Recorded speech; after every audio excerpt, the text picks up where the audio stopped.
आज की इस क्लास में मुताला करेंगे बच्चों हमारी दरस की किताब ख़ियाबान उर्दू के सबक नंबर 4 का, और इस सबक का उन्वान है जन्मदिन। बच्चों ये एक कहानी है और मलयाली ज़ुबान की कहानी है। वैकूम मोहम्मद बशीर ने इस कहानी को लिखा है और उर्दू तर्जुमा इसका ज़ियाउर रहमान सिद्दीकी साहब ने किया है। बच्चों वैकूम मोहम्मद बशीर हकीकत निगारी के लिए जाने जाते हैं। आपने अपने तजुर्बों को, अपनी ज़िंदगी में हुए हादसात को, अपनी ज़िंदगी की रुदात को कहानियों किस्सों के अंदर बयान किया है। आपकी जितनी भी कहानियां हैं, जितने भी अफसाने हैं, वो सच्चाई के ऊपर मुबनी है। हकीकत आपने दिखाई है, जो सहा है, जो आपके ऊपर बीता है, वही आपने अपनी कहानियों के अंदर शामिल किया है। यहाँ बच्चों कहानी जन्मदिन आपके लिए हाजिर है। इस कहानी के अंदर आपने अपने एक जन्मदिन की रुदात बयान की है। जन्मदिन खुशियों का दिन होता है, जन्मदिन के ऊपर मिठाइयाँ बांटी जाती हैं, जन्मदिन के ऊपर दुआएं दी जाती हैं, लेकिन वैकूम मोहम्मद बशीर को वतन की मोहब्बत के लिए जंग आज़ादी में शामिल होने की वजह से अपना घर छोड़ना पड़ा था, अपना वतन केरल छोड़ना पड़ा था। मुख्तलिफ शहरों के आपने दौरे किए थे, अलग अलग जगह के ऊपर, शहरों के ऊपर आपने क़याम किया था। तो किसी एक शहर के क़याम के दौरान आपका जन्मदिन आता है। अजनबी शहर के अंदर हैं आप, कोई आपका जानकार नहीं है, कोई आपको पूछने वाला नहीं है, कोई दुआएं देने वाला नहीं है, और फिर मुफलिसी है।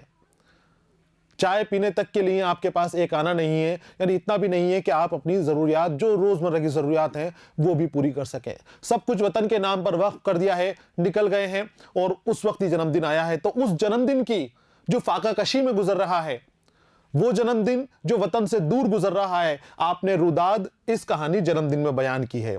उस रुदाद को बयान करते हुए आपने अपनी जहनी कशमकश को भी दिखाया है, इंसानी फितरत को भी दिखाया है कि किस मौके के ऊपर इंसान कैसा सलूक चाहता है, किस मौके के ऊपर इंसान के जहन में क्या बातें चलती हैं। ये दिन इस तरह से निकलता है कि कई बार तो इनके ख्याल में यह आता है कि ऐसी जिंदगी से जिंदगी का ना होना बेहतर है। इस जिंदगी से बेहतर यह है कि मैं खुदकुशी कर लूं, ठंडे पानी में खुद डूब जाऊं, कोई समुंदर मुझे अपने अंदर गर्क कर ले। इतनी शर्मिंदगी के अंदर इनका ये दिन गुजरता है, इतनी परेशानी के अंदर ये दिन इनका निकल जाता है। तो ये जन्मदिन की रुदाद है जो आपने इस कहानी के अंदर बयान की है, और इसीलिए इस कहानी का उन्वान जन्मदिन रखा गया है। जन्मदिन बताया गया है, लेकिन ये इनकी रोज के हालात थे, ये मामूल बन चुका था। हमेशा यही फाका कशी थी, यही परेशानियां थी, यही तंगदस्ती, तंगहाली थी। इसी तरह से इनकी जिंदगी गुजर बसर हो रही थी। तो इस सबक के अंदर जन्मदिन की रुदात बताई गई है। सबक को मैंने 4 हिस्सों में तकसीम किया है। पहले हिस्से में हमने वैकूम मोहम्मद बशीर की जिंदगानी के हवाले से और तर्ज तहरीर, खुसूसियात कलाम के हवाले से मालूमात हासिल कर चुके हैं। दूसरे हिस्से में हमने सबक का मुताला किया है। जन्मदिन जो सबक है इसको मैंने 2 हिस्सों में तकसीम किया था। दोनों हिस्सों के अंदर दूसरे और तीसरे में हमने सबक जन्मदिन का मुताला किया। यहां मैं सबक का चौथा हिस्सा लेकर आपके सामने हाजिर हूं। इस सबक के इस हिस्से में हम दरसी किताब में जो सवालात दिए गए हैं, उन सवालातों की मशक करेंगे, उनके जवाबात हासिल करेंगे। तो शुरू करते हैं हम सबक का चौथा हिस्सा, जिसका उन्वान है मशकी सवालात। 4 सवाल आपके लिए दिए गए हैं जिसके जवाब आपको देने हैं। जहनी कशमकश के ऊपर ये मुबनी किस्सा है, कहानी है। इंसान की कशमकश दिखाई है कि इंसान क्या सोचता है, क्या उसकी फितरत है, किस तरह के माहौल में किस तरह की चीज़ें उसको चाहिए। इस तरह का ये अफसाना है, और यही जदीद अफसानों की तर्ज है। जदीद अफसाने इसी तरह लिखे जाते हैं। एक शुरुआती जो अफसाने थे वो मज़े के लिए लिखे जाते थे, फ़ौकुल फितरत अनासिर उसमें शामिल किए जाते थे, उसमें फ़र्ज़ी क़िस्से, फ़र्ज़ी कहानियाँ शामिल किए जाते थे, ऐसी चीज़ें शामिल की जाती थी जिसका आवाम की ज़िंदगी से कोई ताल्लुक़ नहीं था। शुरुआत के किस्से, शुरुआत के अफसाने में बताऊँ आपको। उसके बाद जो सुधार हुआ तो तरक्की पसंद तहरीक का आगाज़ हुआ। तरक्की पसंद तहरीक ने ऐसे अफसानों की मांग करी कि जो इंसानी ज़िंदगी से जुड़े हुए हों, जो आवाम के मसलों को उठाते हों, जो मजदूर और किसानों की भलाई का काम करते हों, उनकी हिमायत करते हों। इस तरह के अफसानों की मांग की गई। तो वो तरक्की पसंद तहरीक के मुतासिर जो अफसाना निगार थे, वो उस अंदाज के अफसाने लिखने लगे। उसके बाद आया दौर जदीदियत का, और जदीदियत के अंदर उस तरह के अफसानों की मांग होने लगी कि जो इंसानी कशमकश को जाहिर करें, इंसानी तसद्दुम को जाहिर करें, उसके उलझन भटकाव को जाहिर करें कि इंसान का जहन क्या सोचता है, क्या चाहता है। उसी तर्ज की कहानी जन्मदिन, जिसका हमने मुताला किया है। तो 4 सवाल इसके यहां पर दे रखे हैं आपके लिए। पहला सवाल है, इस अफसाने का उन्वान जन्मदिन क्यों रखा गया है? वजाहत करनी है आपकी। आपको वजाहत करनी, बताना है कि जन्मदिन क्यों रखा गया है। आपने कहानी का मुताला किया है, सवालों जवाब करने का तरीका मैंने आपको बताया है कि पहले सबक का मुताला करें, यानी पहले दूसरे तीसरे हिस्से का मुताला करें, उसके बाद कॉपी के अंदर, किताब के अंदर अपने सवालात को देखें, उनके जवाबात लिखें, खुद अपने मन से लिखें, बना बना कर लिखें। कोशिश करें किताब में से मिल जाए, वरना खुद अपनी जुबानी तहरीर जो आपने पढ़ा है, जो मैंने समझाया है, उस अंदाज में लिखें और लिखने के बाद इस हिस्से से आपके लिखे हुए जवाबों का मिलान करें ताकि आपकी नकल ना हो, आपका सुधार हो।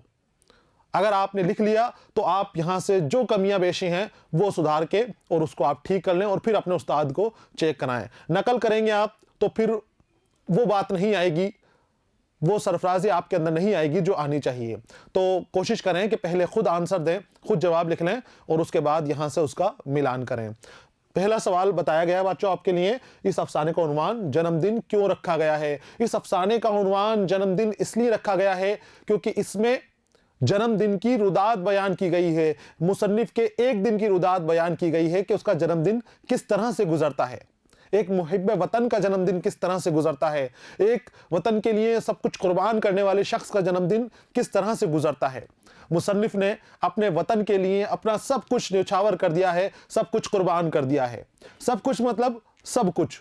यहां उसने अपना घर भी छोड़ दिया है, अपने वालिदैन को भी छोड़कर आ गया है, अपने दोस्तों को भी छोड़ दिया है, जो इसके साथी थे और भी दोस्तों के साथ उनको भी छोड़ दिया है, जो काम धंधा था इसका, जो जरिया था आमद का, उसको भी छोड़कर आ गया है, जो जिंदगी का सुकून था, ये चैन और इत्मीनान था, उन सब को छोड़कर ये एक दूसरे मुल्क के अंदर अजनबी बना हुआ, अनजान बना हुआ रह रहा है। ना उसके पास कुछ आमद का जरिया है और ना ही कोई उसके पास कर्ज लेने की जगह है कि जहां से वो कर्ज लेकर अपना गुजारा कर सके। बहुत बड़ी कुर्बानी मुसन्निफ यहां पर दे चुके हैं और उस कुर्बानी को देने के बाद एक नई जगह के ऊपर, अनजान जगह के ऊपर उनका जन्मदिन आता है और इस जन्मदिन के ऊपर उनकी ऐसी हालत है कि सुबह से दोपहर हो जाती है और एक चाय का कतरा इनके मुंह के अंदर नहीं जाता है। सर दर्द से फटा जा रहा है, पेट के अंदर आंतें कुलवल्ला पड़ रही हैं, परेशानी हो रही है, किराएदार मांगने के लिए मकान मालिक चक्कर लगा रहा है, डांट रहा है, मकान मालिक बेइज्जती कर रहा है। इस तरह की जिंदगी इनकी जन्मदिन के ऊपर गुजर रही है, जन्मदिन के ऊपर हो रही है। तो इसलिए क्योंकि रुदात सुनाई गई है, जन्मदिन का किस्सा सुनाया गया है, इस कहानी का उन्वान जन्मदिन रखा गया है। एक जन्मदिन का सुबह से लेकर और रात तक, जब तक मुसन्निफ सो नहीं गए तब तक का पूरा वाकया इस एक कहानी के अंदर, अफसाने में शामिल कर लिया गया है। कहानी वक्त के मुताबिक चलती है। सुबह सवेरे जल्दी से 7:30 बज रहे हैं, 8 बज रहे हैं, 9 बज रहे हैं, 9:30 बज रहे हैं, धीरे धीरे कहानी आगे बढ़ती है और रात को 10 बजे जब मुसन्निफ खाना चुरा कर खा लेते हैं, उसी शर्मिंदगी के अंदर वो सो जाते हैं। इस तरह के हालात जन्मदिन में बताए गए हैं। अब बताओ, क्या जन्मदिन इस तरह से मनाया जाता है? जन्मदिन के ऊपर खुशियां मनाई जाती हैं, दुआएं दी जाती हैं। आपका जन्मदिन हो तो उसके ऊपर केक काटा जाता है, जन्मदिन के ऊपर मिठाइयां खिलाकर मुंह मीठा किया जाता है। लेकिन बताया गया है कि जो वतन की खातिर अपना सब कुछ निसार कर देते हैं, सब कुछ इसार कर देते हैं, वो जरा सी बातों की फिक्र नहीं करते। वो छोटी छोटी खुशियां उनके लिए हकीर है। जन्मदिन के मौके के ऊपर खाने के लिए कुछ भी नहीं है, लेकिन जब दोस्त से मुलाकात होती है तो पैगाम यही देते हैं दोस्त को कि सारी तरफ इनकलाब फैला दो, हर तरफ बगावत का ऐलान कर दो, हर आदमी को बेदार कर दो जो अपने लिए मुस्तकबिल की नींव तैयार करे, मुस्तकबिल को रोशन करने की तैयारी करे। इस तरह इनका जन्मदिन होता है। तो जवाब आपको लिखना है बच्चों। इस अफसाने का उन्वान जन्मदिन इसलिए रखा गया है क्योंकि इस कहानी का पूरा वाकया खुद मुसन्निफ के जन्मदिन का है। इस एक दिन में मुसन्निफ की ज़हनी और नफ्सियाती कशमकश हमारे सामने आती है। अब मुसन्निफ कौन है? वैकूम मोहम्मद बशीर। बच्चों, वैकूम मोहम्मद बशीर की ज्यादातर जिंदगी का हिस्सा, बड़ा हिस्सा घर से बाहर निकला है, क्योंकि अंग्रेजों के खिलाफ जो तहरीक चल रही थी, आज़ादी की तहरीक हमारे मुल्क के अंदर जारी थी, उसमें भी ये छोटी उम्र से ही शामिल हो गए थे। जब स्कूल में जाते थे, वैकूम के अंदर एक अंग्रेजी स्कूल में इनका दाखिला कराया गया था। उस अंग्रेजी स्कूल के जो बच्चे हैं दूसरे और जो टीचर्स वगैरह हैं, वो एक ग्रुप से जुड़े हुए थे जो अंग्रेजों के खिलाफ तहरीक कर रहा था, अंग्रेजों के खिलाफ लड़ाई के लिए जमीन तैयार कर रहा था। ये उस तहरीक से जुड़ गए, उस संघ से जुड़ गए और फिर जब गिरफ्तारियां हुई, उस संघ की धरपकड़ हुई उस संघ के लोगों को पकड़कर टॉर्चर किया गया, सताया गया, तो इनका भी नंबर आ गया पकड़ने के लिए कि ये भी इसमें शामिल थे। मोहम्मद बशीर को भी गिरफ्तार किया जाए, तो मोहम्मद बशीर मौका पाकर वहां से निकल गए और फिर जिंदगी के बड़े हिस्से, यानी छोटी उम्र से लेकर और लगभग 26 साल 25 साल तक आप अलग अलग हिस्सों के अंदर घूमते रहे। आप खुद बताते हैं कि आपने कश्मीर से लेकर कन्याकुमारी तक और कलकत्ता से लेकर कराची तक का सफर किया है। कराची तक अलग अलग शहरों के अंदर आपने सुकूनत इख्तियार की, जगह जगह जाकर आप रहे हैं और हर जगह अपना नाम बदलकर, अपना पहचान बदलकर, गिरफ्तार ना हो जाए इस तरह से पूरी तरह छुपकर पोशीदा तरीके से उस जगह के ऊपर रहे हैं और हर जगह इनको परेशानियों का सामना करना पड़ा है। दोस्त हर जगह मौजूद हैं, लेकिन परेशानियां भी इनके साथ लगी रहीं। तो इसी तरह इनकी जिंदगी गुजरी परेशानी के अंदर। तो वो परेशानी क्यों आ रही है इनके ऊपर, वो नफ्सियाती कश्मकश भी इस कहानी के अंदर दिखाई गई है। चाहते तो आराम की जिंदगी जी सकते थे, सुकून से अच्छी नौकरी लेते। इनके जो वालिद हैं इनका भी अच्छा कारोबार था, लकड़ी का अच्छा कारोबार करते थे। चाहते तो घर के काम को संभालते और आराम की जिंदगी जीते, अच्छी तरह शादी कर कर और खुशहाल जिंदगी अपनी गुजारते। लेकिन नहीं, ये बात आपको कबूल नहीं थी। मुल्क की गुलामी आपको बर्दाश्त नहीं थी, उसको आज़ाद करने के लिए आप लगे रहे, जद्दोजहद में लगे रहे। गांधी जी से बहुत मुतासिर थे और गांधी जी के काम की आप तारीफ किया करते थे और उनकी आप इत्तेबा करते थे, गांधी जी के कहे को मानते थे। जैसा गांधी जी तहरीक के अंदर कहते, जो तहरीक की बात होती वही अमल में लाने की कोशिश करता इनका ग्रुप। जन्म का दिन खुशियों का और मुबारकियों क्यों होता है, लेकिन मुसन्निफ का जन्मदिन अपने घर वालों, दोस्तों और अपने वतन से दूर मुफलिसी के हाल में गुजर रहा है। इस जन्मदिन पर मुसन्निफ के हालात बेहद ख़राब हैं, जो उसकी पूरी ज़िंदगी को बेमानी बना रहे हैं। पूरी ज़िंदगी के ऊपर उसके लानत दी जा रही है, लानत दी जा रही है। जो मकान मालिक है वो कहता है कि ऐसी ज़िंदगी का क्या फ़ायदा, तुम भूखे बैठे हुए हो, प्यासे बैठे हुए हो, ना तुम्हारे पास सुबह की चाय है, ना दोपहर का खाना है, ना शाम के खाने की तैयारी है, ना मुझे देने के लिए किराया है, तो तुम जीकर करोगे क्या? ऐसी जिंदगी का क्या फायदा? इस तरह के ताने, इस तरह से जलील मुसन्निफ को किया जाता है। लेकिन सब सुनकर भी खामोश हैं, क्योंकि जज्बा है, मकसद है बनाया हुआ एक वतन का, तो उसको तकमील के लिए ये कोशिश करते रहते हैं, जद्दोजहद करते रहते हैं। उसके दिल में ख्याल आता है कि जिंदगी का होना ना होने से बेहतर है, लेकिन अगले ही पल वो अपनी ज़िंदगी के फ़ख्र करता है कि ये ज़िंदगी कौम और मुल्क के कुछ काम आ रही है। इस कहानी के ज़रिए मुसन्निफ ने खुद को ज़रिया बताकर ये बताने की कोशिश की है कि इस दुनिया में हज़ारों लाखों लोग ऐसे हैं जो अपनी रोज़मर्रा की ज़िंदगी की ज़रूरतों को भी पूरी नहीं कर पाते। उनके लिए हर दिन एक जैसा होता है, फिर चाहे वो उसका जन्मदिन ही क्यों ना हो। यहाँ पर कहानी के ज़रिए एक और बात सामने लाई है कि रोज़ हज़ारों लाखों लोग भूखे सोते हैं। हिंदुस्तान के अंदर बहुत सारे ऐसे लोग हैं जो 2 वक्त की रोटी भी आराम से नहीं पा सकते। बड़ी कश्मकश जद्दोजहद के बाद भी उनका पेट खाली रह जाता है और खाली पेट ही उनको सोना पड़ता है। तो जो वो खाली पेट लोग सो रहे हैं, उन्हीं लोगों की तरह मुसन्निफ ने अपने आप को भी बताया कि मैं कोई उनसे अलग थोड़ी हूं, मैं भी हिंदुस्तानी हूं, मैं भी इसी मुल्क का रहने वाला हूं। जिस तरह से वो लोग गरीब हैं, भूखे सो रहे हैं, प्यासे सो रहे हैं, मैं भी सो लूंगा। और फिर जन्मदिन ऐसे मौके के ऊपर कोई माने नहीं रखता, जैसे आम दिन है वैसे ही जन्मदिन है। मुसन्निफ इससे पहले भी 3 दिन से फाके पर थे, 3 दिन से इनके यहाँ पर फाका कशी हो रही थी, क्योंकि कुछ आमद का जरिया नहीं है, मुफलिसी है, कोई ऐसी जगह से नहीं है जहां से खाना हासिल कर सके, जहां से ये कर्जा हासिल कर सके। होटल वाले ने इनको मना कर दिया है, जो साथी हैं उनके सामने ये हाथ फैलाना नहीं चाहते, गिड़गिड़ाना नहीं चाहते। तो इस तरह से इनका जन्मदिन गुजरता है, जो आम दिनों से बिल्कुल भी अलग नहीं है। जिस तरह से आम लोगों के दिन गुजरते हैं, गरीबों के दिन गुजरते हैं, उसी तरह मुसन्निफ के ये दिन भी गुजरता है। लेकिन इनके लिए खास है क्योंकि ये इनका जन्मदिन है। तो पूरा का पूरा रुदात, पूरा किस्सा आपने एक पल में इस अफसाने के अंदर बता दिया है। ये जवाब बच्चों इसका लिख लें। आगे आते हैं सवाल नंबर 2 की जानिब। जन्मदिन अफसाने का खुलासा बयान कीजिए। इस अफसाने का खुलासा बयान करना है। जन्मदिन अफसाना याकूब मोहम्मद बशीर का लिखा हुआ अफसाना है। इस अफसाने में आपने एक जन्मदिन की, एक शख्स की जन्मदिन की रुदात बयान की है। और वो शख्स कौन है? वो शख्स मुजाहिद आज़ादी है, वो शख्स मुहिब्बान वतन है। वतन की मोहब्बत के अंदर वो अपना सब कुछ न्यौछावर कर चुका है, सब कुछ कुर्बान कर चुका है।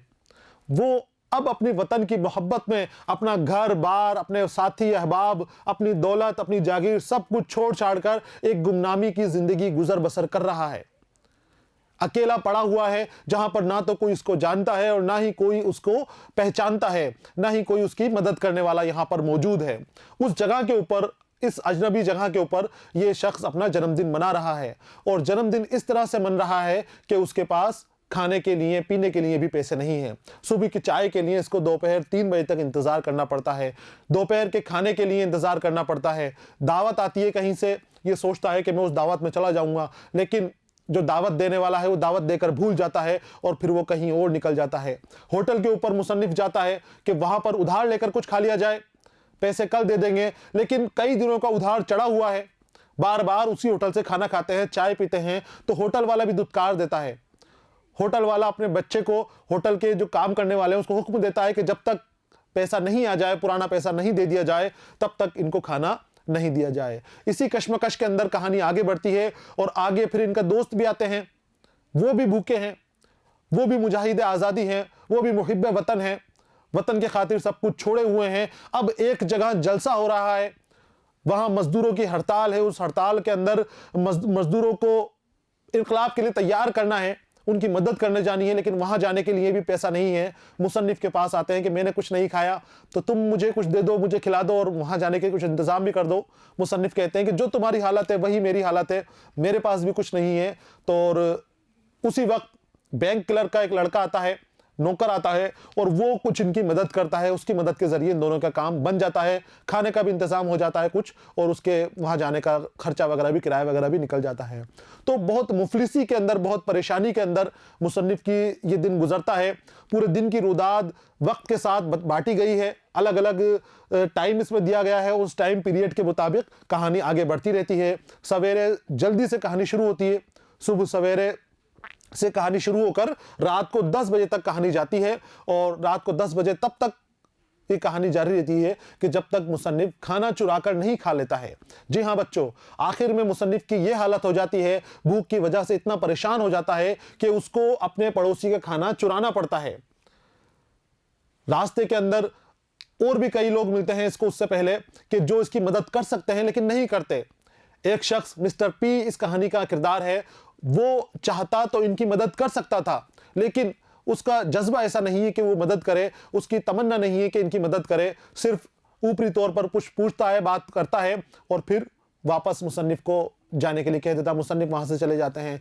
सीआईडी और पुलिस भी इनका पीछा कर रही है, पूछताछ भी करती है पुलिस कि तुम क्या कर रहे हो, तुम्हारी तंजीम वगैरह क्या है। और इसी तरह से कहानी, इसी तरह से तसादुम में, परेशानी में, उलझन में कहानी आगे बढ़ती रहती है। मुसन्निफ को कई बार ख्याल आता है कि इस तरह की जिंदगी जीने का फायदा क्या है, इस जिंदगी से तो मौत बेहतर है, मर जाना बेहतर होता अगर मैं खुदकुशी कर लेता। लेकिन फिर यह ख्याल आता है कि ये जिंदगी जो कौम के नाम वक्फ कर दी गई है, हो सकता है कौम के ही कुछ फायदा कर जाए, कौम के लोगों का ये भलाई कर जाए। हालांकि उसके साथ क्या गुजर रही है, ये चीजें भी इसके अंदर बड़ी उलझनों और कश्मकश के साथ दिखाई गई है। जिस्मानी और जहनी तसादुम दिखाया गया है कि इंसान जब मुफलिस होता है लेकिन एक बड़े जज्बे को साथ लेकर चल रहा है, तो उसके दिल में किस तरह की उलझनें पैदा हो जाती हैं, किस तरह की सोचो फिक्र उसकी रहती है, इस कहानी के अंदर दिखाई गई है। और आखिर में मैंने बताया आपको, कहानी वहां खत्म होती है कि जब मुसन्निफ चुरा कर खाना खाते हैं। वहां इज्जत के ऊपर सवाल आ जाता है, लेकिन इज्जत बच जाती है, लेकिन खुद अपने अंदर अब मलूल हो रहे हैं, परेशान हो रहे हैं कि उन्होंने एक चुरा कर खाना खाया है, निकाल कर खाना खा लिया है। और इसी तरह हमारी कहानी ये मुकम्मल हो जाती है। तो जवाब इसका लिखना है बच्चों आपको। जन्मदिन मलयालम जुबान की मशहूर और मारूफ अदीब बेकूम मोहम्मद बशीर की कहानी है। मलयालम जुबान के अंदर ही इन्होंने कहानी लिखी थी और जन्म दिनम के नाम से कहानी लिखी गई थी। इस कहानी में मुसन्निफ के अपने एक दिन की रुदाद को बड़े पुरअसर और दिलचस्प अंदाज में बयान किया है।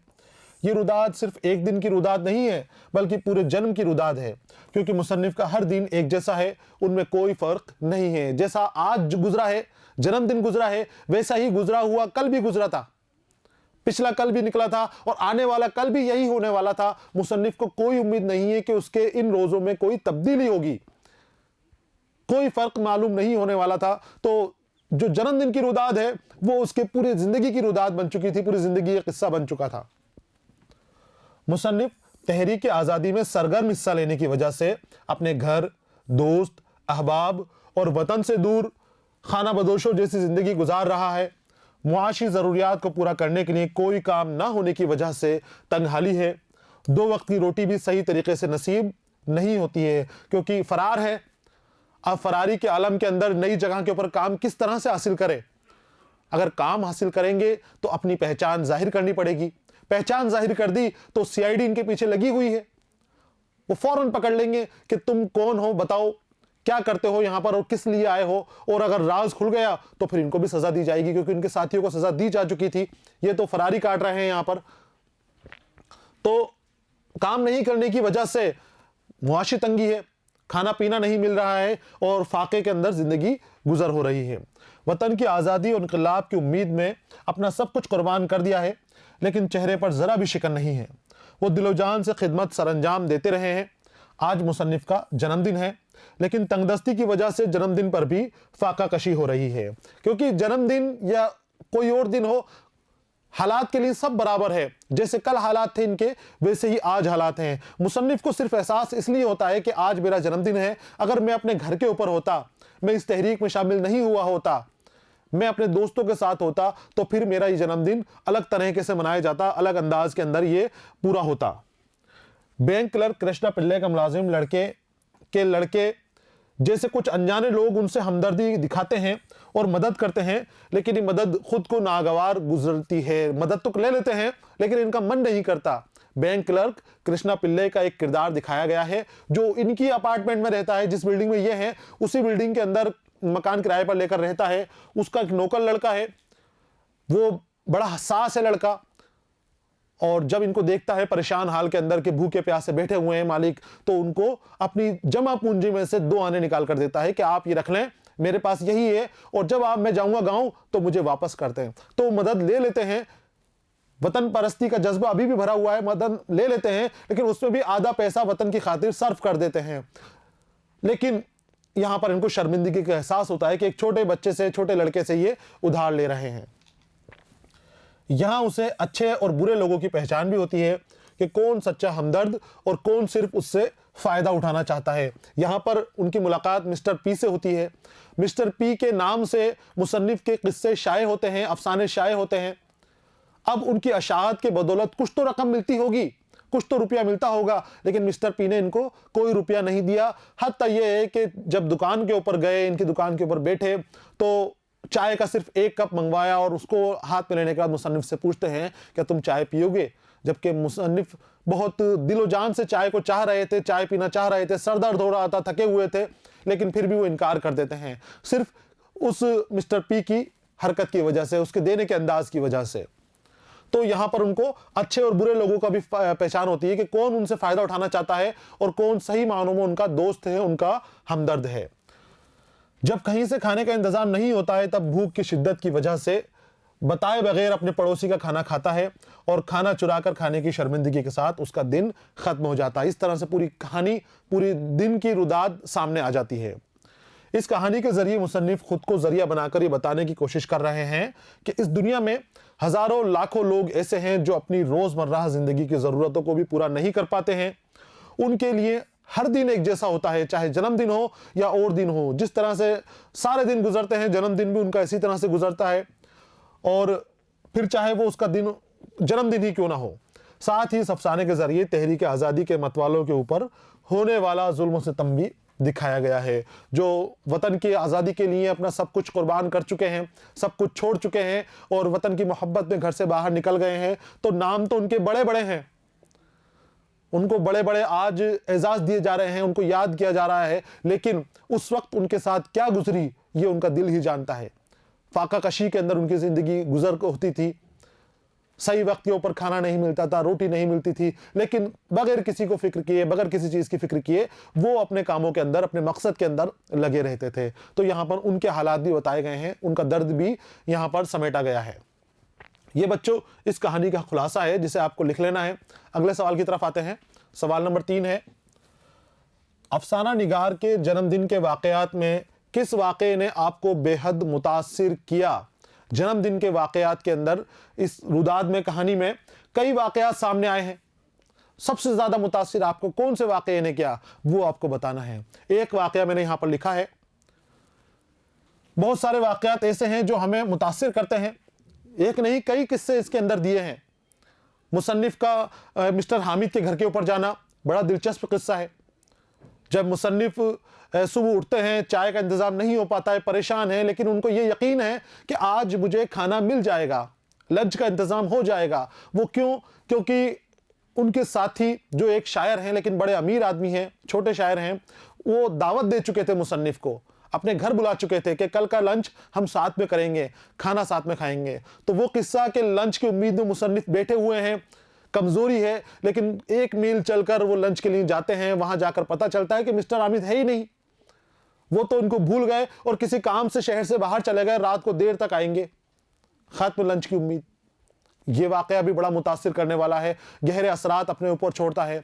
एक मिस्टर पी से जब मुलाकात होती है, वो वाकया भी कुछ इसी अंदाज का है। मिस्टर पी के पास ये जाते हैं इस उम्मीद में कि ये थके हारे हैं, चाय वगैरह का इंतजाम हो जाएगा, हो सकता है कुछ खाना वगैरह भी खिला दे। लेकिन मिस्टर पी जो इनसे फायदा उठा चुका है, मुसन्निफ के अफसानों को, उनकी कहानियों को खुद के नाम से छापता था, जब मुसन्निफ दुकान के ऊपर गए तो इनके ऊपर कोई तवज्जो नहीं दी। बड़ी देर बैठने के बाद, बहुत सारी बातें करने के बाद एक चाय का कप मंगवाता है और खुद के हाथ में रख के मुसन्निफ से पूछता है कि आप लेंगे। मजबूरन मुसन्निफ उस चाय के लिए भी मना कर देते हैं। यह भी दिल को छू लेने वाला वाकया है, दर्दअंगेज वाकया है कि किस तरह से इंसान परेशान है, थका हुआ है, लेकिन सामने वाला उसकी परेशानी नहीं देखता है। वो सिर्फ अपना मतलब देखता है, अपना मकसद देखता है। जाते जाते भी अपनी बारे में खुदगर्जी छोड़ते नहीं है। मिस्टर पी कहते हैं कि तुमने मुझे अपनी किताब नहीं दी, कब तक दोगे? मुसन्निफ अनमने में से कहते हैं कि हाँ दूंगा, और उसके बाद वहां से वो निकल जाते हैं। एक छोटा सा किस्सा बच्चों ईसाई लड़कों का था, जो दो ईसाई लड़के इनके यहाँ पर खड़ाऊ बेचने आते हैं। मुसन्निफ कहता है कि लड़कों, खड़ाऊ मुझे नहीं चाहिए, मुझे जरूरत नहीं है। लड़के कहते हैं कि आप नहीं खरीदोगे तो कौन खरीदेगा? तो मुसन्निफ इनको कहते हैं कि मेरे पास पैसे नहीं है। लड़के हैरत ज़दा हो जाते हैं कि पैसे नहीं है, ऐसा कैसे हो सकता है? और वो वहां से चले जाते हैं। इसी वाकये के अंदर मुसन्निफ कहते हैं कि ये लड़के जाहिर के पीछे छुपा हुआ बातिन नहीं देख सकते। इनको जाहिरी तौर पर मैं सजा धजा नजर आ रहा हूं, बना ठना नजर आ रहा हूं, लेकिन मेरी हकीकत क्या है ये मैं ही जानता हूं। मेरे कपड़े भी उधार मांगे हुए हैं, मेरे जूते भी उधार मांगे हुए हैं, सुबह से मैं भूखा हूं, कोई रुपया पैसा मेरे पास नहीं है, मेरी हकीकत मैं खुद ही जानता हूं। लेकिन वो लड़के सर सर कहकर मुखातिब हो रहे थे। तो उस वाक़े ने भी हमें मुतासिर किया है, वो भी बहुत असर छोड़ता है अपना वाक़या।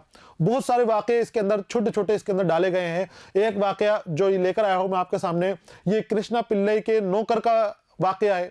जो मुलाजिम लड़का था, ये मुसन्निफ को जब परेशान देखता है, मुसन्निफ को थका हारा देखता है, निढाल से मुसन्निफ पड़े हुए हैं, मिस्टर हामिद के घर से आ गए हैं, लेकिन खाने का इंतजाम नहीं हुआ है।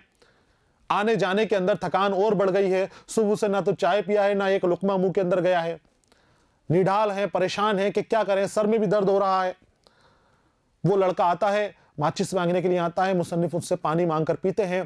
तो लड़का हालत देखकर, उनकी खराब हालत देखकर पूछता है कि मालिक क्या हुआ, क्या आपकी तबीयत खराब हो रही है?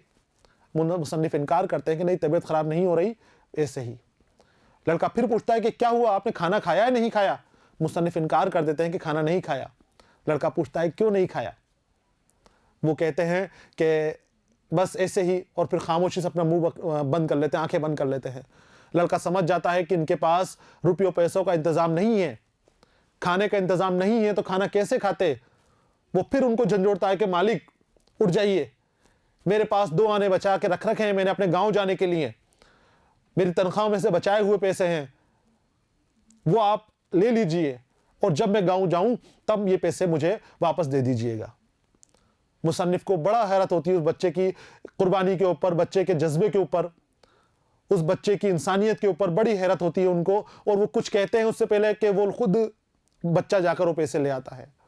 तो ये वाकया भी बच्चों बहुत मुतासिर करने वाला है कि जब बड़े बड़े दर्द नहीं समझ रहे हैं, बड़े बड़े लोगों की तरफ से कोई मदद नहीं हो रही है, कोई सहायता नहीं हो रही है, और यहाँ पर एक छोटा सा बच्चा मोहब्बत के जज्बे के साथ, इंसानियत के साथ अपनी बची हुई रकम लाने के लिए तैयार हो गया, जबकि उसको पता है कि वापस आने की कोई उम्मीद नहीं है। मुसन्निफ कर्ज में डूबा हुआ है, कई लोगों से कर्ज ले चुका है, अब कर्ज लेने की हिम्मत नहीं है, लेकिन फिर भी बगैर किसी खौफ व ख़तर के ले जाके अपने 2 आने उनके हाथ में दे देता है। और फिर एक वाक़या और कि जब इनके दोस्त गंगाधर इनसे मिलने आते हैं, वो भी बड़ा मुतासिर करने वाला वाक़या है। गंगाधर अपने दोस्त से मिलने आ रहे हैं, वो भी बन ठन कर रहे हैं, अच्छा सूट पहन रखा है, धोती वगैरह साफ और शफाफ पहन रखी है, नीली शॉल गले के अंदर डाल रखी है, और आते हैं इटलाते हुए अपने दोस्त के पास और कहते हैं कि मुझे रुपयों की ज़रूरत है, मैंने सुबह से कुछ नहीं खाया है। तो मुसन्निफ उसका दिलचस्प जवाब देते हैं कि तुमने नहीं खाया तो मैंने कौन सा खा लिया है, मैंने भी नहीं खाया है, मैं 3 दिन से फाके के ऊपर हूँ।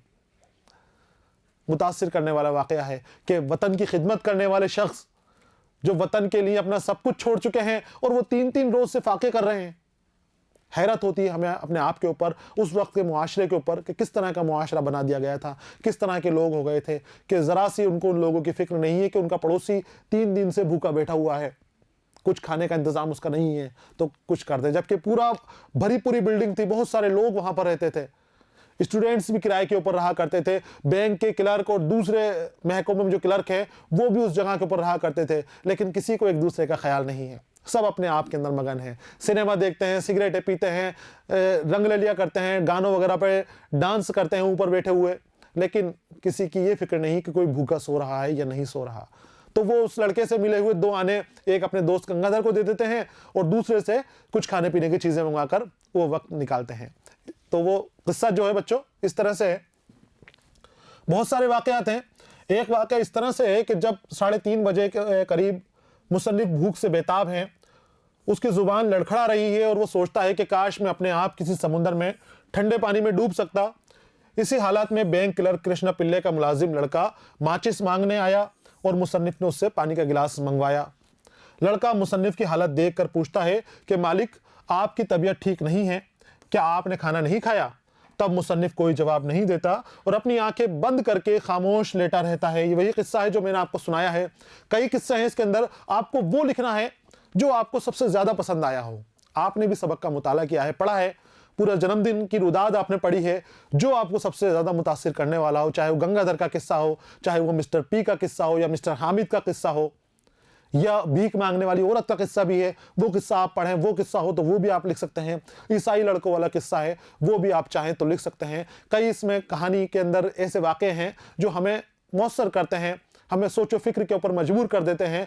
तो जो सबको सबसे अच्छा लगे आपको वो आप लिख लें। सिर्फ एक किस्सा यहाँ पर मांगा गया था, तो एक कृष्णा पिल्ले के नौकर वाले का किस्सा मैं यहाँ पर ले आया हूँ। उस बच्चे का, मासूम बच्चे के इज़हार और उसके कुर्बानी का जज्बा यहाँ पर इस किस्से में दिखाया गया है। तो उससे पानी मंगवाया। मुसन्निफ की इस हालत को लड़का कुछ समझ लेता है और कहता है कि मालिक, मेरे पास 2 आने हैं, वो ले लें और अगले महीने मेरे घर जाने से पहले आप ये पैसा वापस दे दें। मुसन्निफ 2 आने लेता है। तभी उसका इनकलाबी दोस्त गंगाधर आ जाता है। उसने मुसन्निफ को बताया कि आज उसने कुछ नहीं खाया है, उसके पास 1 आना भी नहीं है जो कश्ती में बैठकर जलसे की सदारत करने उस पार जाए। गंगाधर जब आता है तो वो कहता है कि एक जलसा हो रहा है, 2000 आदमी वहां पर हैं, परेशान हो रहे हैं बेचारे, तो वहां पर मुझे भी जाना चाहिए, लेकिन वहां जाने के लिए नदी पार करनी पड़ेगी और कश्ती से जाना पड़ेगा। उस कश्ती वाले को 1 आना देना होता है, मेरे पास वो भी नहीं है, तो 1 आना मुझे दे दें। खाना भी नहीं खाया, मैं भूखा हूं, लेकिन मुसन्निफ के पास भी कुछ नहीं है। तो वो जो लड़का लाता है 2 आने, 1 आने तो गंगाधर को दे दिए जाते हैं और 1 आने से दोनों अपने खाने पीने की चीजें मंगाते हैं। मुसन्निफ 2 आने में से 1 आना गंगाधर को दे देता है और 1 आने से डोसा, चाय और बीड़ी मंगाता है। दोनों वो डोसा खाते हैं और चाय पीते हैं। यानी मुसन्निफ जो खुद भी एक इनकलाबी है, उसने अपनी भूख और ज़रूरत के साथ दूसरों की भूख और ज़रूरत को समझा है। जो दोस्त आए हैं वो भी इनकलाबी दोस्त है, उसको भी भूख लगी है बेचारे को और उसको भी ज़रूरत है और ज़रूरत भी उसकी जायज़ है। वहाँ जाएगा कि जहाँ इनकलाब को फ़रोग़ दिया जाएगा, तो उसका जाना ज़रूरी था, उसको भी वहाँ भेजा गया।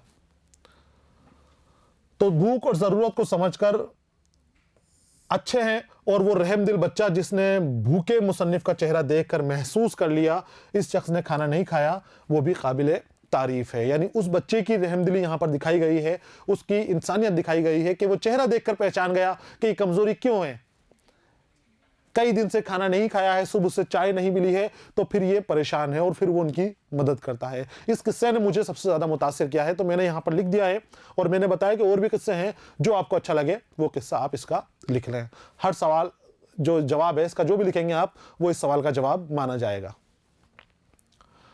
सवाल नंबर 4 है बच्चों, अफसाने के मरकजी किरदार की मुआशी तंगदस्ती का हाल अपने लफ्जों में बयान कीजिए। किस तरह की तंगदस्ती है, किस तरह की बेजारी है, किस तरह की परेशानी है। बच्चों, हमारा जो अफसाने का मरकजी किरदार है, जो मुसन्निफ खुद हैं, इसीलिए बार बार मैं मुसन्निफ कह रहा हूं क्योंकि ये उनकी जिंदगी का ही एक किस्सा है, जिंदगी की कहानी है। मोहम्मद बशीर अपनी जिंदगी की हकीकतों को लिखने के लिए जाने जाते हैं, हकीकत निगारी के लिए जाने जाते हैं। आपने अपनी किस्से कहानियों में, अफसानों में वही लिखा है जो महसूस किया है, जो सहा है, जो खुद के ऊपर बीती है, वो आपने लिखा है। आपकी कहानियां और आपके अफसाने आपकी जिंदगी का आईना है। जिंदगी का आईना वहां पर दिखाया गया है, जिंदगी की किताब के वर्क आपके सामने रख दिए गए हैं कि वो पढ़ रहे हैं, अफसाना पढ़ रहे हैं आपका, तो आप समझ लें कि मुसन्निफ की जिंदगी पढ़ रहे हैं, उनकी सवाने हयात पढ़ रहे हैं। इस कहानी के अंदर आपने अपनी मुफलिसी बयान की है, अपनी तंगदस्ती, तंगहाली बयान की है कि किस तरह से उनका जन्मदिन कितनी बदहाली के अंदर मुफलिसी में गुजरता है। और मुफलिसी क्यों है? मुफलिसी है वतन की खातिर, वतन की मोहब्बत में अपना घर बार, अपना वतन, अपना काम छोड़ देना, अपना आराम छोड़ देना, अपनी इशरत छोड़ देना, अपने सुकून देने वाली हर चीज को छोड़कर आप वतन की आज़ादी के लिए लड़ पड़े थे अंग्रेज़ों से, अंग्रेज़ों के खिलाफ हो गए थे। अंग्रेज़ों के खिलाफ जब हो गए थे तो अंग्रेज़ों ने गिरफ्तारी का वारंट निकलवाया और उस वारंट की वजह से, गिरफ्तार होने के डर से आपने अपना मुल्क छोड़ दिया, अपना शहर केरल छोड़ दिया और फिर हिंदुस्तान के मुख्तलिफ शहरों के अंदर आप नाम बदलकर, पहचान बदलकर रहते रहे, नया पेशा इख्तियार करते। लेकिन पेशा कहां से इख्तियार करें, कैसे उस जिंदगी के अंदर अपना काम धंधा करे, क्योंकि जहां भी जाते अपनी पहचान बतानी पड़ती और पहचान बताते तो फौरन गिरफ्तार कर लिए जाते। अनजान शहर में होने के बाद भी, अनजान होने की वजह से सीआईडी और पुलिस भी आपका ताक़ुब करती थी। जासूस आपके पीछे लगे हुए थे जो जानना चाहते थे कि आप कौन हो, कौन सी तंजीम से जुड़े हुए हो। एक बार गिरफ्तार भी किया था और पूछताछ करके वापस थोड़ी वक्त बाद छोड़ दिया गया था, इसी कहानी के अंदर, जन्मदिन के रोज ही। तो इस वजह से आप कोई काम नहीं कर सकते थे। काम नहीं करने की वजह से आपके पास आमद नहीं थी, रुपया पैसा नहीं था, तो आप मुफलिसी के अंदर जिंदगी गुजार रहे थे, तंगदस्ती थी। अब तंगदस्ती के क्या हाल था वो पूछा गया है आपसे। मैंने आपको वजह बता दी तंगदस्ती की, तो तंगदस्ती क्यों थी ताकि आपको समझ में आ जाए। क्योंकि अमूमन हम ये सोचते हैं कि हट्टा कट्टा इंसान होगा, 26 साल का, 27 साल की उम्र का यहां पर नौजवान बताया जा रहा है। 26 साल की बात हुई थी हमारी, तो 26 से 32 के बीच का नौजवान है, तो ये तंदुरुस्त होता है, कमा सकता है, कुछ ऐसा काम कर सकता है कि जिससे इसकी जरूरत पूरी हो सके। क्यों अपने घर के अंदर बैठा रहता है, क्यों इस जगह के ऊपर ये बैठा रहता है, जाए और अपना काम करे। तो ये चीजें हमारे ख्याल में आती हैं, लेकिन मैंने आपको इसीलिए इसका पसे मंजर बता दिया है, उनके हालात बता दिए हैं कि काम क्यों नहीं कर पा रहे हैं। काम करने के लिए इनको अपनी पहचान बतानी पड़ेगी और पहचान बताते ही इनको गिरफ्तार कर लिया जाएगा। और गिरफ्तार होने के माने जंग आज़ादी की रफ्तार धीमी हो जाना, अंग्रेजों के खिलाफ जो लड़ाई चल रही थी उसका एक मुजाहिद कम हो जाना, एक जंग आज़ादी का सिपाही कम हो जाना। तो ये जंग आज़ादी को कमज़ोर नहीं बनाना चाहते थे, छिप कर रहते और अंग्रेज़ों के खिलाफ लोहा लेते। जो इनके बस में बन पड़ता, जितनी इनकी ताकत थी उस ताकत से ये इनकलाब लाने की कोशिशें किया करते थे और उन कोशिशों में कामयाब भी हो रहे थे इनकलाब की। तो अब मुआशी तंगदस्ती यहां पर हमें देखनी है। बच्चों, मुआशी तंगदस्ती का हाल ये था कि सुबह सवेरे जन्मदिन के दिन ये उठकर तैयार हो गए थे, नए कपड़े पहने, शॉल डाली, अच्छी खासी धोती पहनी सफेद शफाफ, कैनवास के जूते पहन लिए। लेकिन बाद में बयान करते हैं कि ना तो ये कपड़े मेरे हैं, ना ये धोती मेरी है और ना ही ये जूते मेरे हैं, मेरा कुछ भी नहीं है। यहीं से शुरुआत से हमें समझ में आता है कि मुसन्निफ की तंगदस्ती का क्या हाल है, किस दर्जे की इनकी तंगदस्ती है कि अपने कपड़े तक इनके पास नहीं है, कपड़े भी दोस्तों के मांगे हुए पहन रहे हैं जो इनको दिए हैं। उसके बाद आती है खाने पीने की बात, तो चाय के इंतजार में इनका दिन निकल जाता है। 3 बजे 4 बजे के करीब जब गंगाधर आता है और लड़का उधार देता है 2 आने, तब इनको चाय मिल पाती है। चाय का, खाने तक का इंतजाम नहीं है। कई दिन से फाका कशी हो रही है। मिस्टर हामिद इनको दावत देते हैं कि लंच के हम साथ में करेंगे, दोपहर का खाना साथ में खाएंगे। तो मिस्टर हामिद के घर जाते हैं तो वहां भी इनको कुछ नहीं मिलता। सफर हो जाता है इनका 1 किलोमीटर जाना और 1 किलोमीटर आना, 2 मील की इनकी मुसाफत हो जाती है, थकन और ज्यादा हो जाती है। परेशान हैं, खाने का इंतजाम आज भी नहीं हो पाएगा, आज भी इसी तरह से जिंदगी गुजर होगी, आज भी फाकों के अंदर जिंदगी गुजर होगी। फाका कशी हो रही थी, 3 दिन से फाका कशी इनकी हो रही है। कहते हैं गंगाधर जब इनका दोस्त आता है, वो भी कुछ नहीं खा, बगैर खाए पिए है, कहता है कि मैंने सुबह से कुछ नहीं खाया। दोस्त इनका कहता है गंगाधर कि मैंने सुबह से कुछ नहीं खाया है, कुछ खाने के लिए मेरा इंतजाम कर दो। तो मुसन्निफ कहते हैं कि बेटे बैठ जाओ, रुको, भी तुम खाने के लिए मांग रहे हो ना, पहले मेरी बात सुनो। तुमने सुबह से कुछ नहीं खाया और मेरे 3 दिन से एक खील भी मुंह के अंदर नहीं गई है, एक लुकमा 3 दिन से मेरे मुंह के अंदर नहीं गया है, मेरे 3 दिन से फाके हो रहे हैं। सुबह से मैंने चाय नहीं पी है, सर दर्द से फटा जा रहा है, हालत बीमारों जैसी हो गई है। अब बताओ किस तरह की मुफलिसी है, कितनी तरह की तंगदस्ती है। होटल के ऊपर जहां ये रोज उधार खाना खाते हैं, चाय वगैरह पी लेते हैं, जाते हैं तो होटल वाला भी मना कर देता है। और वो इसलिए मना करता है क्योंकि कई दिन का उधार इनके ऊपर चढ़ चुका है, कई दिन से इन्होंने उसका उधार चुकाया नहीं है। रोज कल कल कल कल करते हैं कि कल दे दूंगा, कल दे दूंगा। आज भी जाते हैं और कहते हैं कि चाय दे दीजिए, नाश्ता दे दीजिए, तो लड़का मना कर देता है कि नहीं, मुझे हुक्म है कि आपको उधार नहीं दिया जाए। कब तक उधार नहीं दोगे? बोले जब तक आप पिछला चुका नहीं दोगे तब तक आपको उधार नहीं मिलेगा। तो ये मुआशी तंगदस्ती बताई गई है कि कुछ भी नहीं है अपना खुद का अपने पास, भूखे बैठे हुए हैं, प्यासे बैठे हुए हैं, लेकिन इनकलाब का जज्बा जो अपने मन में भरा हुआ है, दिल में भरा हुआ है, उसमें कमी नहीं आने देते हैं। गंगाधर कहते हैं कि जो मजदूर हड़ताल के ऊपर बैठे हुए हैं, उस जलसे में जब उनको खिताब करूंगा, मैं मुखातिब हो जाऊंगा उनसे, तो तुम्हारा कोई पैगाम हो तो बता दो, मैं भी उनको तुम्हारा पैगाम पहुंचा दूंगा। मुसन्निफ कहते हैं कि इनकलाब का नारा लगाना, वहां पर उनसे कहना कि इनकलाब के शोले हर तरफ भड़का दो। वहां वो ये बात नहीं कहते कि तंगदस्ती है, अपने हाथ की फरागी के लिए काम करो, अपनी रोजमर्रा की रोटी के लिए जो काम करने हैं वो करो, वो इनकलाब की बात करते हैं। तो यहां पर जज्बा बताया गया है और साथ ही तंगदस्ती और तंगहाली बताई गई है। और आखिर में जब कहानी का हमारा इख्तिताम होने वाला होता है तो वो भूख प्यास की शिद्दत से इतने माजूर हो जाते हैं, इतने परेशान हो जाते हैं कि अपने जो पड़ोसी है मैथ्यू, उसकी बावर्ची खाने में चले जाते हैं और चुपचाप खाना खाकर आ जाते हैं बगैर बताए।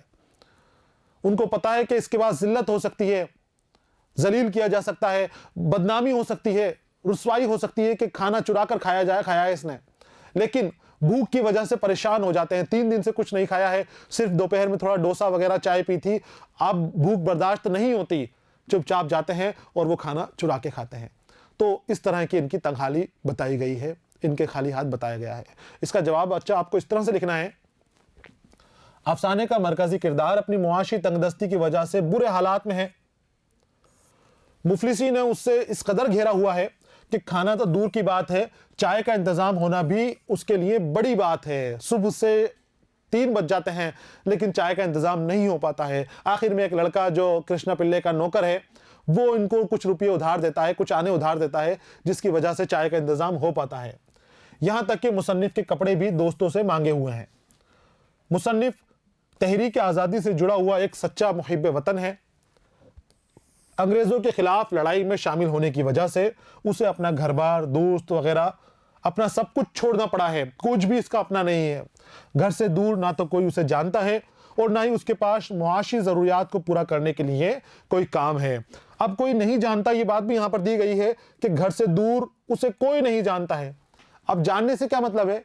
जानने से मतलब ये है कि अगर कोई जानकार होता तो उसको पता होता कि ये किस तहरीक से जुड़े हुए हैं, तो कुछ कर्ज मिल जाता इनको, थोड़ी आसानियां इनके लिए हो जाती। लेकिन अब अजनबी शहर में है तो कोई इनको जानता नहीं है कि क्या है क्या नहीं है, कोई भी इनको कर्ज नहीं देता, तो और परेशानी इनकी बढ़ जाती है। काम नहीं होने की वजह से कोई आमद भी नहीं है और शहर में किसी से जानकारी नहीं होने की वजह से कोई कर्ज भी नहीं देना चाहता है। मुसन्निफ का जन्मदिन भी हस्ब मामूल फाका कशी में ही गुजरता है। पूरा दिन इंतजार करने के बाद बड़ी मुश्किल से चाय का इंतजाम हो पाता है। तो ये जन्मदिन की रुदाद है और जन्मदिन की रुदाद के ऊपर फाका कशी होती है, तंगदस्ती की वजह से फाका कशी होती है, वो इस पूरी कहानी के अंदर दिखाया गया है। ये वो हिस्सा है कि जो हमें बता रहा है कि मुसन्निफ का कितना ख़राब हालात हैं, कितने बुरे हालात से मुसन्निफ गुजर रहे हैं। तो बच्चों, ये जवाब भी आपको लिख लेना है। और चौथे सवाल का जवाब है 4 सवाल हमारे लिए यहाँ पर दिए गए हैं जिनके हमने जवाबात हासिल कर लिए हैं। इन जवाबात को आप लिख लें और अपने उस्ताद को चेक कराएं। सबक यहाँ पर मुकम्मल हो गया है। अगले हिस्से में नए सबक के साथ में फिर आपके सामने हाजिर रहूँगा। तब तक की इजाज़त दीजिए। पढ़ते रहिए, खुश रहिए। अलविदा।